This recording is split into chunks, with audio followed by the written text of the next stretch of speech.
એટલે બાબુ એમ કે મમ્મી ભૂખ લાગી, તમે શું કે આલે 5 રૂપિયા જા, કુરકુરિયા લઈ જા, 60 ટકા પટાકા લઈ જા, પપ્પુજી લઈ આવ બેટા, જા જા. ભાઈ હવે ખવડાવે કે મારી ના નથી એનો ખોરાક નો કર નખાય. તમે રહોડામાં બેઠા છો, ઘઉંની રોટલી વણીને માથે ગાયનું ઘી માખણ લગાડીને માથે ખાંડ વેરીને આમ ભૂંગળું વાળી ગયો ને આ ફળો રંઠા જેવો થઈ જાય. લઈ જા કુરકુરિયા 60 ટકા પટાકા. હવે એ છોકરાથી પાછું પડીકું તૂટે અને એની મમ્મી બલકે અહીં લાવ તું, અરે બેટા મુન્ના અહીંયા લાવ, જોજો અહીંયા લાવ બેટા, અહીંયા લાવ. પડીકું તોડીને 2 આંગળા ઈ ખોગાવે, 5 ગ્રામ ઈ ખાઈ જાય. હા બહુ હારા છે હો કુરકુરિયા. મારો કહેવાનો હેતુ એ છે, તમે જનેતા છો, તમે રાંધતા રાંધતા ભગવાનનું સ્મરણ હશે, હૃદયમાં માતાજીનું સ્મરણ હશે તો રસોઈ ને પ્રસાદ બની જશે અને સંતાનમાં તમારા ગુણ ઉતરશે ને તમને જિંદગીભર વફાદાર રહે ને આ રાષ્ટ્રને વફાદાર રહેશે. આ બહુ મોટી વાત મારો કહેવાનો. આપણે આજ ખૂબ જો મને કોઈ, હું જ્ઞાતિવાદના વાડામાં માનતો નથી, હું રાષ્ટ્રવાદમાં માનું છું. અમે અહીં પ્રોગ્રામ આપીએ એટલે તરત જ બારોટી કે હું એમ કે હું પટેલ, હું એટલે કે અમે ફલાણા, અમે ફલાણા. જે જ્ઞાતિમાં જન્મા એનું તમામને રોમે રોમ ગૌરવ હોય, સાથોસાથ ગૌરવ હોવું જોઈએ. હું આ ભારત માતાનો સંતાન છું, આ દેશનો સંતાન છું, ભારત માતાનો સંતાન છું. કેટલાક જ્ઞાતિવાદના વાડામાં પડશું, કેટલાક અલગ થશું.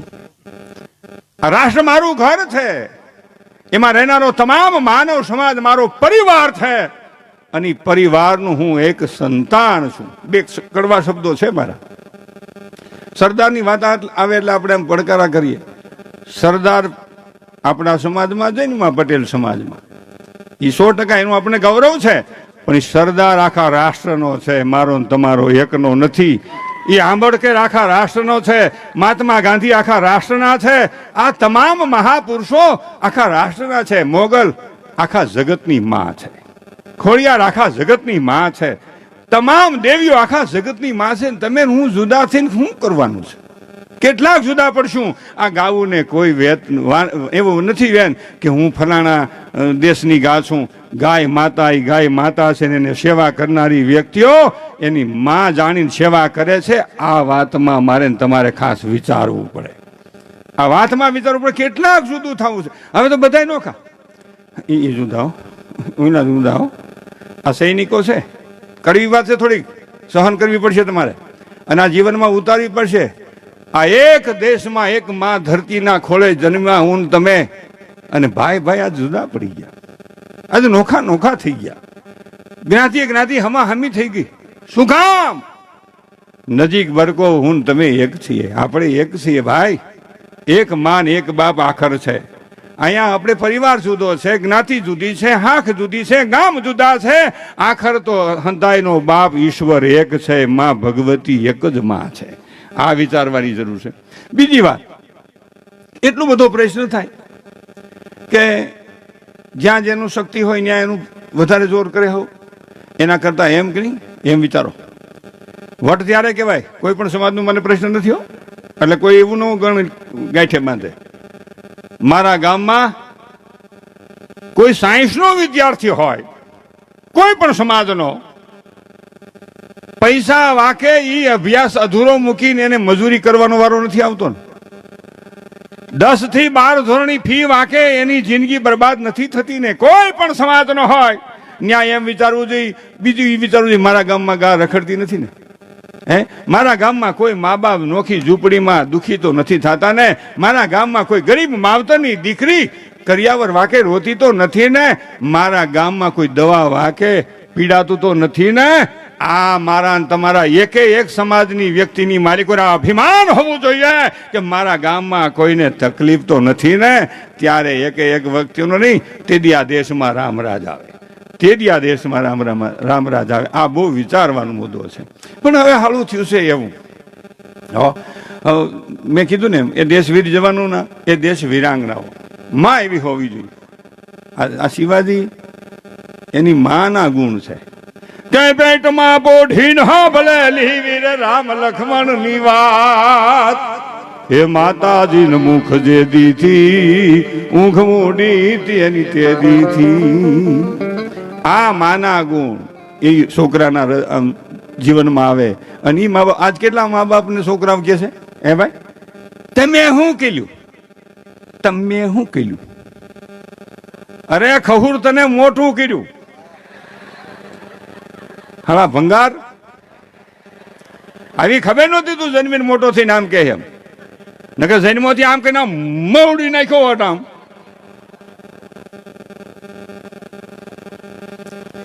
વધારો તો કામ પતી જાત. બીજી વાત તમને એ કહું કે આજ પ્રશ્ન એ છે, યુવાન મિત્રોને મારી ખાસ પ્રાર્થના છે, તમને દુઃખ લાગે સુખ લાગે મને કઈ ગરાગીનો પ્રશ્ન નથી. મને મારા ભાઈને નુકસાન થાય છે, મારી માને નુકસાન થાય છે, મારી દીકરીને નુકસાન થાય છે, મારી બેનને નુકસાન થાય છે, આ દેશના વૃદ્ધોને નુકસાન થાય છે. એટલે હું યુવાન મિત્રોને ખાસ કહું, તમારી આ રાષ્ટ્રને ખૂબ જરૂર છે. વ્યસનથી મારા વાલા દૂર રહ્યો. તમારે માથે આ દેશનો આધાર છે, તમારા માથે આ દેશના ગરીબોનો ગાયનો આધાર તમે છો. તમને કાંઈક થઈ જાય તો આ પછી રાષ્ટ્રને નુકસાન કેટલું થાય એ વિચારો. આટલું મોટું ખુલે ને તો ઉભો કડખડાવ લાખ લાખ લાખ લાખ.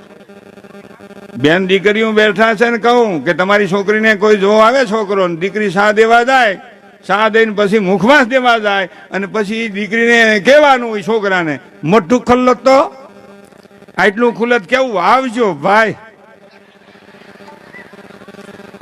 એટલે આ ગૌ સેવકો ખૂબ સેવા કરનાર વ્યક્તિઓ છે. ટ્રસ્ટી જોયું મેં, સભ્ય લખ્યું છે, બધા ફાંકી ખાય છે.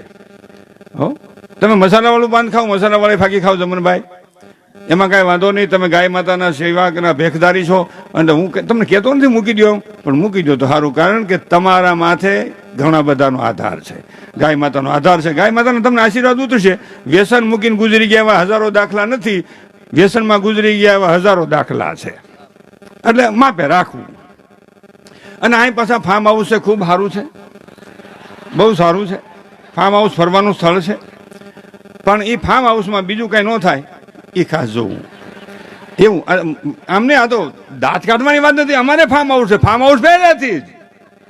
ફાર્મ હાઉસ એટલે વાડી ખેતર ભાઈ. ફાર્મ હાઉસ બાપ દાદા વખતથી છે એ ભાઈ, એ પહેલેથી છે. તમે કાં સાંભળો નહીં. અહીં કણે હું જોતો હતો, એક છોકરા જોવાની આવતા હતા, અહીં કપડાં ને ઓલા થીંગડા વાળા કપડાં. આફ્રિકાથી હું આવતો થાવ, સત્ય વાત છે, ગપ ગોળો નહીં આવી ભાઈ. આ જો ચાલુ છે, આફ્રિકાથી હું આવતો હતો અને આજ મારો ડ્રેસ.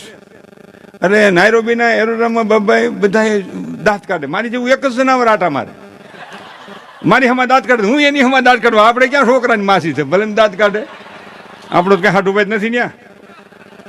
પ્લેનમાં બેઠા હો, હાવ સત્ય વાત છે, ગપગોળો નહીં. પ્લેનમાં બેઠા હો હવા હોનું પ્લેન હતું. આ બાજુ 3 છોકરીઓ બેઠી હતી, આ બાજુ અમે 3 વડીલો, ને એવી આખી લાઈન. વચમાં હાલવાની કેડી, એટલે આમ એન્ટ્રી એટલે પ્રવેશ એટલે નિકાલ. તો એમ જ ને હે ભાઈ, બજાર હાકડી શેરી. હવે એમાં ઓલા પીરસવા વાળા આવ્યા, 2 છોકરા ને 2 છોકરીઓ હતા. નિશાવ્યા પણ કઈક ભૂહું હોય એવું લાગ્યું. હા તમને કહું કેવી બની.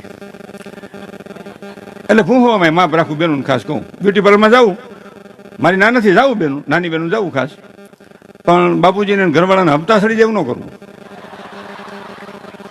એના દાંત કાઢ્યા. હવે તમને કહું, મારા યુવાન મિત્રોને મારી ખાસ પ્રાર્થના છે, તમે ગમે બિઝનેસ કરતા હો, ગમે ધંધો કરતા હો, ગમે તમારી જીવનની લાઈફ હોય, કરજ થઈ જાય એવો બિઝનેસ નહીં કરો.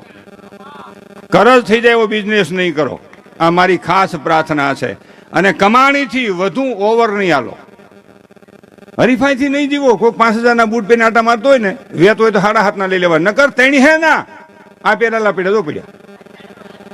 10 દિવસ પાલેસ મરાવી દેવાય. 10 રૂપિયાનો નવા આય ભાઈ. કાંટા ખાકરા ને પાણા નો લાગે. ગઢા કહેતા હતા પસેડી એવડી હોઈટ કરો, હોઈટ બારી થઈ જાય છે ને પગના ઠૂઠા નીકળે છે બારા. એટલે માપે રહ્યો, ઊંસા વ્યાજથી પૈસા લ્યો નહીં. અને પછી ખોટી ફરિયાદું કોક માથે લખાવવાનું ન કરાય. એના કરતા કક્ષાથી જીવો મારા વાલા. તમે બધાય મહાન છો, તમારી ભીતર એક શક્તિ પડી છે, પણ સમજણથી જીવશો તો તમારો કાયમને માટે વટ જ રહે. કાયમને માટે વટ રહે, પણ થોડુંક સમજણથી જીવશો તો. આ થોડી કઠણ વાત છે હો.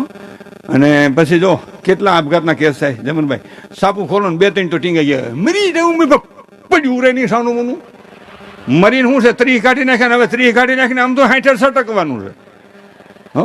વ્યાનું હોત હું મરી જાઉં તમારા નળિયા હોત વેસાવી નાખું હસબન્ડ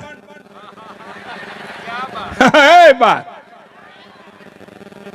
તાર નળિયા હોત વેસાવી નાખું સમજો. હવે ઓલો નળિયા વેસીને ભરશે સલેબ 300 સજાવાળો ને માથે ઝીણા ઝીણા નળિયા સોટાડશે, તું રાહ જંતર વગાડ. એના કરતા નિરાયત રાખીને 5 વર્ષ ડોશી થાકી જાય, ડોશી એટલે હાવું એટલે હસબન્ડની મમ્મી 3 વર્ષે નણંદ હારે વહી જાય, ઘીના ઠામમાં ઘી પડી જાય, પણ નિરાયત રાખીને એટલું બધું. ઘણા બેનું હજી એમ કેતા હવે મોટી ઉંમરના મારી જેવી થોડી વહુની ન થાય, પણ તો તમે ધોકાવ્યા કરો. કેટલોક સમય ધોકાવશું. અને આપણે વડીલો હોત હું સૌતે છોકરાને હારું છે, હું સૌતે છોકરાને હારું છે, પણ તો સટકો ને. રામકૃષ્ણ જેવા હાલ્યા ગયા છે તોય હાલે છે સંસાર. તમારે મારે આવા સારા કાર્યમાં આવવાનું થાય ને કામ કરવાનું થાય તો સમજવાનું કે ઈશ્વર મને યશ અપાવે છે ને સારે રસ્તે મને ચડાવ્યો છે. ઈશ્વર મને રસ અપાવે છે અને ગૌ માતાની સેવા કરાવે છે. આ તમારે મારે ખ્યાલ રાખવાનો. બાકી આ જગત તો ઈશ્વર હકાલે છે. હકાલે નીકળી જાય ફૂક ભાઈ બાંધો, નીકળી જાય ફૂક રહેતા હોય છે. એટલે મેં કીધું ને અટાણે છોકરા મા બાપને એમ કે તમે શું કર્યું, કે તને મોટું કર્યું. અને બીજી વાત બહુ વિચારવાનો મુદ્દો છે. પેલું તીર્થ મા બાપ, એ ભાઈ બેસી જાઓ.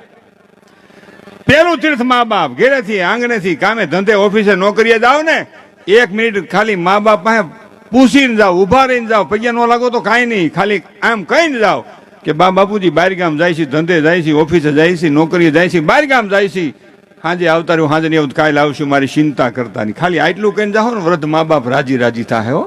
મા બાપથી મોટું કોઈ તીર્થ નથી. મને ને તમને જન્મ દેનારી જનેતાથી આ જગતમાં કોઈ મોટી માં નથી.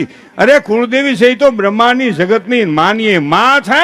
પણ મને તમને જેને 9 મહિના પેટમાં ભાર બેઠો હોય, પ્રસવની પીડા સહન કરી હોય, એથી આ જગતમાં કોઈ મોટી માં ન હોય. અને જે બાપે કાળી મજૂરી મહેનત કરીને મને તમને મોટા કર્યા હોય, ભણાવ્યા ગણાવ્યા હોય, એથી કોઈ મોટો બાપ ન હોઈ શકે. આ બહુ વિચારવાની વાત. પણ